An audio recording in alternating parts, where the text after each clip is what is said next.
Breaking news से आपको आगाह करेंगे अफसोसनाक खबर फैसलाबाद से। फैसलाबाद में समुद्री रोड सब्जी मंडी के करीब लोडर रिक्शा और मस्जिद डाले में तसादुम। पुलिस जराये के मुताबिक तसादुम के नतीजे में 4 अफराद जख्मियों को सिविल अस्पताल समुद्री मुंतकिल कर दिया गया। मजीद तफसीलात जानते हैं deputy bureau chief Faisalabad Chaudhry Athar Shaheen से।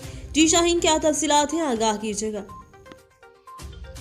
जी बिल्कुल, ये अफसोसनाक वाक़या समंदरी के इलाका में पेश आया है। फैसलाबाद रोड समंदरी सब्ज़ी मंडी के करीब लोड रक्षा और मजदा डाला में तसादम हुआ। तसादम के नतीजे में 4 अफराद ज़ख्मी हुए हैं और पुलिस राय के मुताबिक उन ज़ख्मियों को सिविल अस्पताल समंदरी मुंतकिल कर दिया गया है। ज़ख्मियों में दानिश, वारस, फराज और अली रज़ा शामिल हैं और ये भी बताया जा रहा है कि हादसा तेज़ रफ्तारी के बायस पेश आया है। जी।